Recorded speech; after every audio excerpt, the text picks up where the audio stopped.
سچا واقعہ حضور نے اپنے صحابہ کو سنایا۔ 3 آدمی سفر کے لیے روانہ ہوئے، یہاں تک کہ ان کو رات پڑ گئی تو ایک غار کے اندر وہ داخل ہوئے رات گزارنے کے لیے۔ آندھی چلی، بارش آئی تو اوپر سے ایک پتھر لڑکا اور وہ غار کے دروازے پہ آ کے گر گیا، اور اتنا بھاری اور بڑا پتھر تھا کہ اس نے غار کا دروازہ بند کر دیا۔ انہوں نے آپس میں بات کی اور کہا، تم اس غار میں پھنس گئے ہو، اب یہاں سے نکل نہیں سکتے مگر یہ کہ تمہارے وہ عمل جو محض اللہ کی رضا کے لیے تم نے کیے ہیں، ان اعمال کا وسیلہ دے کے اللہ سے دعا مانگو۔ ان میں سے ایک آدمی نے کہا، اللہ میرے ماں باپ بوڑھے تھے اور میں جب بھی بکریاں چرا کر کے آتا تو میں دودھ دو کر کے سب سے پہلے اپنی ماں کو اور اپنے باپ کو پیش کرتا۔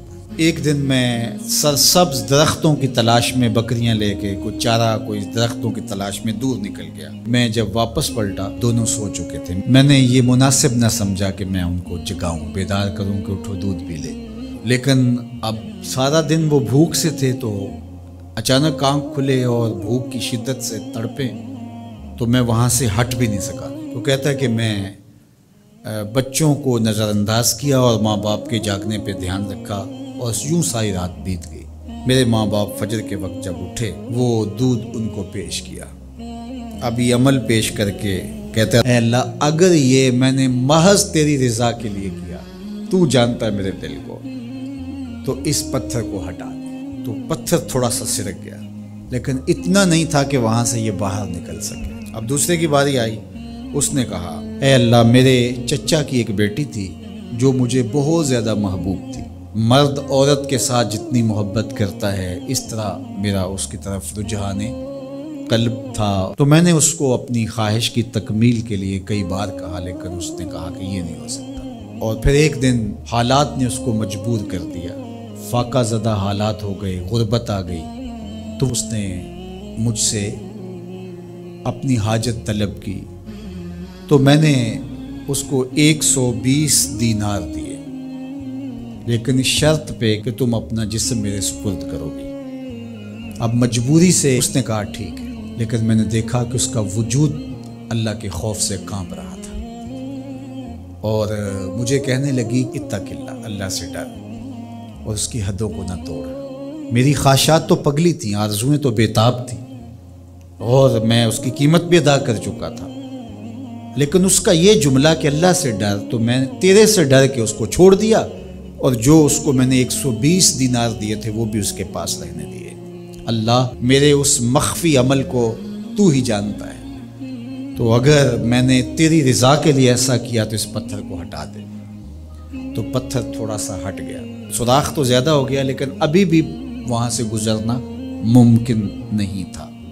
اب تیسرے نے کہا، اے اللہ میں مزدوروں سے کام لے رہا تھا اور ان کی مزدوری میں نے دے دی، ایک مزدور بتائے بغیر چلا گیا، تو میں نے کیا کیا کہ اس کے مزدوری کے پیسے کاروبار میں لگا دیے، کاروبار میں برکت ہوئی اور بہت زیادہ وہ کاروبار جو اس کی مزدوری سے شروع کیا گیا تھا پھیل گیا۔ تھوڑی سی مزدوری تھی لیکن کاروبار بہت پھیل گیا۔ اب میں اس کے اندر کچھ ایک آنا ٹگا نہیں لیا۔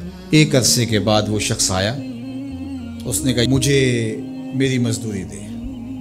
تو میں نے کہا یہ بکریاں، یہ بھیڑیں، یہ اونٹ، یہ غلام، یہ نوکر چاکر، یہ سب کچھ ہے، یہ تیری مزدوری ہے۔ تو اس نے کہا میرے ساتھ مذاق نہ کر، وہ میں تو مزدوری کے وہ چند جو لینے آیا ہوں اور آپ کہتے ہیں یہ سب کچھ تیرا ہے۔ تو اس نے ساری صورتحال بتائی، تو اس نے وہ ساری بکریاں، وہ سارے اونٹ، ساری گائے اور سارے غلام ہانکے اور چل دیا۔ کہا اے اللہ اگر یہ عمل میں نے تجھے راضی کرنے کے لیے کیا تھا تو پتھر کو ہٹا دے۔